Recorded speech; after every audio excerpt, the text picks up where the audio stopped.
আসসালামু আলাইকুম রহমতুল্লাহ। আশা করি সবাই ভালো আছেন, আমিও ভালো আছি। তো বিগত 7-8 দিন রৌদ্র ছিল, প্রচণ্ড রৌদ্র হওয়ার কারণে গাছে কিন্তু অনেকটাই ক্ষতিগ্রস্ত হয়ে গেছিলো, পাতাগুলো চুপসে গেছিলো, কুকড়ায় গেছিলো। এবং আপনাদের এর আগের ভিডিও দেখাইছি যে নতুন যে এই যে এরকম যে পাতাগুলো যখন বেরোছিল, এই এরকম অনেকটাই মরা মরা ছিল। আমি তো ভাবছিলাম যে কোনো ভাইরাস ধরছে নাকি।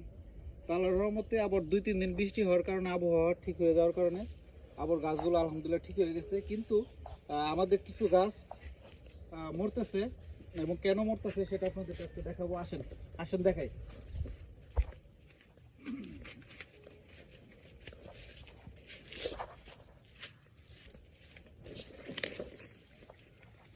এর প্রধান কারণ হইতেছে মানে পানির আগে পানি অনেকটা উঠে গেছিলো, উঠে যাওয়ার পরে পানি কমে যাওয়ার পরে আবার এখানে আবার গাছগুলো মোটামুটি ভালো হয়েছিল। কিন্তু আবার যখন পানি উঠলো, ওঠার পরে এই দেখেন এই যে এই অবস্থা, এই যে পাতাগুলো মরে যেতেছে। আসলে অনেকেই বলে থাকেন যে কলা গাছ পানি উঠলে মরে না, কিন্তু এটা ভুল। আসলে আমি যেটা বুঝলাম যে পানিতে যদি দীর্ঘদিন গাছগুলো ডুবে থাকে, পানির নিচে থাকে, তাহলে গুঁড়া পচন ধরে হোল্ডিং হয়ে মারা যায়।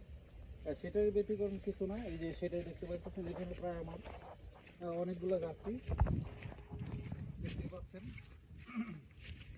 শেষের দিকে মনে হয় মারা যাবে। জানি না আল্লাহ পাক কি করবে, বলতে পারি না। আল্লাহ পাক যদি চায় ভালো হইতেও পারে, কিন্তু আমার মনে হয় না রিকভার হবে। এবং এই 2-3 দিন টানা বৃষ্টির কারণে, প্রচুর বৃষ্টি হওয়ার কারণে আমাদের পুকুরেও অনেক আমরা খুবই একটা রিস্কের ভিতরে আছি। এবং মাছগুলো নিয়ে নিয়মিত চেক করতেছি, কারণ জাল জাল যদি ছিদ্র হয়ে যায় সেক্ষেত্রে কিন্তু বিশাল একটা ক্ষতি হওয়ার সম্ভাবনা রয়েছে। এবং বৃষ্টির কারণে আপনারা জানেন আমার কলা বাগানের সাইডেই আরেকটা প্রজেক্ট করতে চাচ্ছিলাম, যেটা সবজি, এবং সেটাও করতে পারিনি। আপনাদেরকে দেখায় আসেন।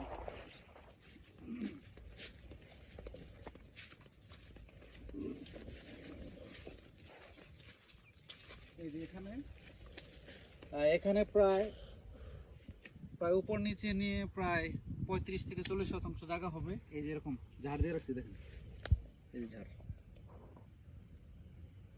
উপরে।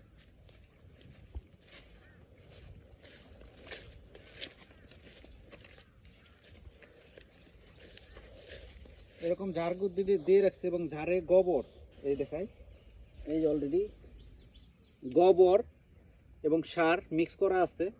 এখন চারাটা বইনা দিলেই হয়, বাট বুনতে পারতেছি না বৃষ্টির কারণে।